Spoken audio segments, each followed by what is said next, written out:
ನಮ್ಮಣ್ಣ ಇದು ಜೈಲಲ್ಲಿ ಇದ್ನರಿ 3 ವರ್ಷ ರಾಯಚೂರಲ್ಲಿ. ಹಂಗಾಗಿ ಇಲ್ಲಿಗೆ ಕರ್ಕೊಂಬಂದು 4 ತಿಂಗಳಾಯ್ತು ಬಳ್ಳಾರಿ ಜೈಲಿಗೆ. ಅವಾಗ ರಾಯಚೂರಾಗಿರಾಗ ಚೆನ್ನಾಗಿದ್ದ. ಇಲ್ಲಿಗೆ ಬಂದ್ಮೇಲೆ 4 ತಿಂಗಳಾದ್ಮೇಲೆ ಇದಾಗಿದೆ. ಅವ್ ಆರಾಮಿಲ್ಲ, ನಂಗ ಹೊಟ್ಟೆ ನೋವಾಗಿದೆ ಅಂತಂದು ಹಾಸ್ಪಿಟ್ಲಿಗೆ ಬಂದಿದ್ದಾನೆ. 3 ದಿನ ಆಯ್ತು. ನಾವು ಅಲ್ಲಿಂದ ಮಾತಾಡ್ಸ್ಕೊಂಡ್ ಹೋಗ್ಬೇಕಂತಂದು ಬಂದ್ವಿ. ಇಲ್ಲಿ ಬಂದಿಂದ ತೀರ್ಕೊಂಡನ ಅಂತಂದು ಅವ್ರು ಹೇಳಿದ್ರು. ಯಾರು ಫೋನ್ ಮಾಡಿದ್ರು ನಿಮ್ಗೆ ತೀರ್ಕೊಂಡ್ರ ಅಂತ ಯಾವಾಗ ಗೊತ್ತಾಯ್ತು? ನಮ್ಗ ಇಲ್ಲಿ ಬಂದ್ ಗೊತ್ತಾಗತ್ತೆ. ಇಲ್ಲಿ ಬಂದ್ಮೇಲೆ ಗೊತ್ತಾಯ್ತು ತೀರ್ಕೊಂಡ್ರ ಅಂತ. ನಮ್ಗ ಅಲ್ಲಿವರೆಗೂ ಪೊಲೀಸರು ಹೇಳಿಲ್ಲ, ಯಾರು ಹೇಳಿಲ್ಲ. ಏನಿಲ್ಲ, ಜೈಲಿಂದ ಅವರು ಬಂದಿದ್ರು. ಹಾಸ್ಪಿಟ್ಲಿಗೆ ಚೆನ್ನಾಗಿಲ್ಲ ಅಂತ ತೋರ್ಸ್ಕೊಂಬಕ್ ಬಂದಿದ್ರು. ನಾನು ಅವತ್ತು ಕವಿದಿಗೆ ಫೋನ್ ಮಾಡಿದ್ದೆ, ಆರಾಮಿಲ್ಲ, ಹೊಟ್ಟೆ ನೋವು ಅಂತ ಅಡ್ಮಿಟ್ ಆಗಿದ್ದೀನಿ ಅಂತ ಮಾಡಿದ್ದ.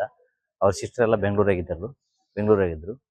ಅವರು ಡಾಕ್ಟರ್ ಎಲ್ಲ ಸೀರಿಯಸ್ ಇದೆ ಅಂತ ಪೊಲೀಸ್ನವ್ರಿಗೆ ಹೇಳ್ತು ಅಂತ ಹೇಳ್ತಾ ಇದ್ದಾರೆ. ಪೊಲೀಸ್ನವರು ನಮ್ಮ ಮನೆಯವ್ರಿಗೆ ಹೇಳಿ ಯಾರಿಗೂ ಇಂಟಿಮೇಷನ್ ಮಾಡಿಲ್ಲ.